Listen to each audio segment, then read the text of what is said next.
si on veut avoir une offre à destination des internautes, il faut qu'on existe comme un média à part entière.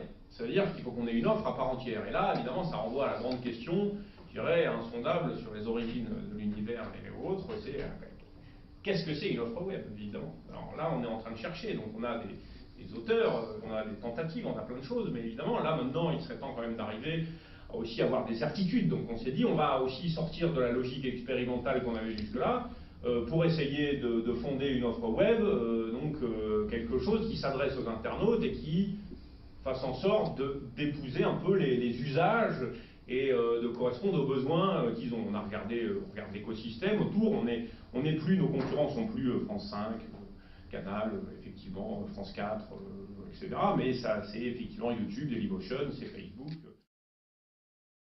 Quand il y a un documentaire qui est produit pour l'antenne, quand il y a une émission, quand il y a un programme, que ce soit dans tous les genres, eh bien, le producteur conçoit dès l'amont ce qu'il va faire pour le site. Et qu'on sorte de la logique de bonus, on a interdit le mot bonus dans les équipes en disant non, soit c'est un podcast, soit c'est un making-of, soit c'est effectivement un entretien, une interview, mais c'est pas un bonus. On était toujours dans l'idée que sur le web, il y a quelque chose qui se passera en plus, si on veut bien se donner la peine d'y aller. C'est une forme qui doit évoluer pour reconquérir une audience, parce qu'on a affaire à un public, notamment un public jeune, qui est habitué à de nouvelles formes de narration.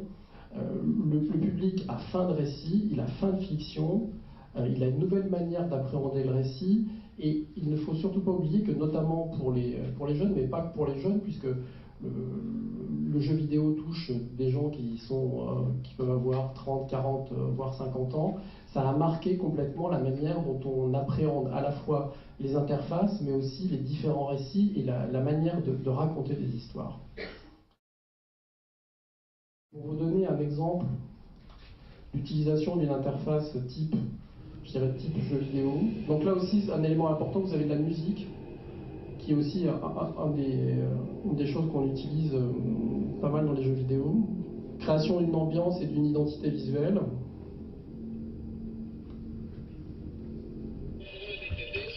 Alors là, on se retrouve face à un certain nombre de reportages, et on a choisi pour les diffuser ce système du scanner, parce que quand on était sur le terrain, on s'est aperçu que à la fois les reporters et la police utilisaient beaucoup ce système-là, et donc c'était une manière d'indiquer aux gens qu'on était dans un univers du fait divers. Sur le web, ce qu'on propose est souvent plus court, notamment en vidéo.